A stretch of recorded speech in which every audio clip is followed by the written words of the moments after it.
DMF amount plus 30 ಚಿಲ್ಲರೆ ಕೋಟಿ ಬಂದು CSR ಅಮೌಂಟ್ ಇಷ್ಟು ದುಡ್ಡು ಖರ್ಚಾಗಿದೆ ಕೋವಿಡ್ ಸಂದರ್ಭದಲ್ಲಿ. ಇದು ಚುನಾವಣಾ ಆಯೋಗದ ವರದಿ ತರತ್ತೆ ಇದು.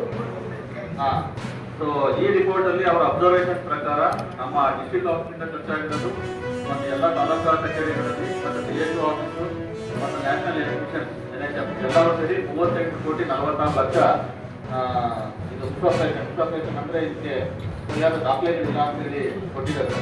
ಇದಕ್ಕೆ ಸಂಬಂಧಪಟ್ಟಂತೆ ಯಾರು ಆ ಸಂದರ್ಭದಲ್ಲಿ ಅವ್ರ ಮೇಲೆ ಆಕ್ಷನ್ ಇನಿಷಿಯೇಟ್ ಮಾಡಲಿಕ್ಕೆ ಈಗ ರಿಪೋರ್ಟ್ ಕಳಿಸಿದ್ದಾರೆ. ಇದಕ್ಕೆ ಪೂರಕವಾಗಿ ನಮಗೆ 2 days ಬ್ಯಾಕ್ ಬಂದಿದ್ದ ರಿಪೋರ್ಟು ಆ ಸಂದರ್ಭದಲ್ಲಿ DC ಆಫೀಸಲ್ಲಿ ಯಾರಿದ್ರು, ತಹಸೀಲ್ ಆಫೀಸ್ ಯಾರಿದ್ರು, DSO ಆಫೀಸಲ್ಲಿ ಯಾರಿದ್ರು ಮತ್ತು ನ್ಯಾಷನಲ್ ಎಲೆಕ್ಷನ್ ಇನ್ವಾಲ್ವ್ಮೆಂಟ್ ಯಾರಿದ್ರು ಡೀಟೇಲ್ಸ್ ತಗೋತಾ ಇತ್ತು. ತಗೊಂಡಿರೋದು ಸರ್ಕಾರಕ್ಕೆ ಅವ್ರ ಮೇಲೆ ಆಕ್ಷನ್ ಇನಿಷಿಯೇಟ್ ಮಾಡಲಿಕ್ಕೆ ಕಳಿಸುತ್ತಾರೆ. ಇದರಲ್ಲಿ ಒಂದು ಅಬ್ಸರ್ವೇಷನ್ಸ್ ಏನಿದಾವೆ ಸರ್ ಅಂತಂದ್ರೆ, ಉದಾಹರಣೆಗೆ ಒಂದು 2-3 ನಾನು ನಮ್ಮ ಗಮನಕ್ಕೆ ಬಹಳ ಚರ್ಚೆ ಮಾಡಿ ಆಗ್ತಾ ಇತ್ತು. ಅದರ ಬೆಲೆ ಬಂದು ₹1.35 ಪೈಸಾ. ಬಟ್ ಕೋವಿಡ್ ಸಂದರ್ಭದಲ್ಲಿ ಅದಕ್ಕೆ ಕೊಟ್ಟಿದ್ದಾರೆ ಇವರು ₹13.20.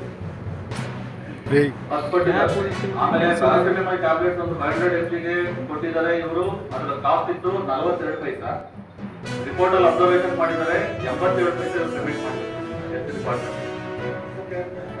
ಈ ತರ ಬೇರೆ ಬೇರೆ ಮೆಡಿಸಿನ್ಸ್ಗೆ, ಆಮೇಲೆ ಪಿ ಕಿಟ್ ಇರ್ಬೋದು ಮತ್ತು ಈ ರ್ಯಾಪಿಡ್ ಆಂಟಿಜೆನ್ ಟೆಸ್ಟ್ ಇರ್ಬೋದು, RIT ಟೆಸ್ಟ್ ₹81 ಇತ್ತು, ಅದಕ್ಕೆ ₹308 ಕೊಟ್ಟಿದ್ದಾರೆ. ಈ ತರ ಬೇರೆ ಬೇರೆ ಅಬ್ಸರ್ವೇಷನ್ಸ್ ಇರ್ತಾರೆ. ಸಂಬಂಧಪಟ್ಟಂತೆ ಉಸ್ತುವಾರಿ ಸೆಕ್ರೆಟರಿ ಅವರು ಮೆಡಿಕಲ್ ಇದರಿಂದ ಒಬ್ಬರು ಡಾಕ್ಟರ್ ರೆಫರೆನ್ಸ್ ಕೊಟ್ಟಿದ್ದಾರೆ, ನನಗೆ ರೇಟ್ ಲಿಸ್ಟ್ ತಗೊಳ್ಳಿ ಅಂತ ತಗೊಂಡು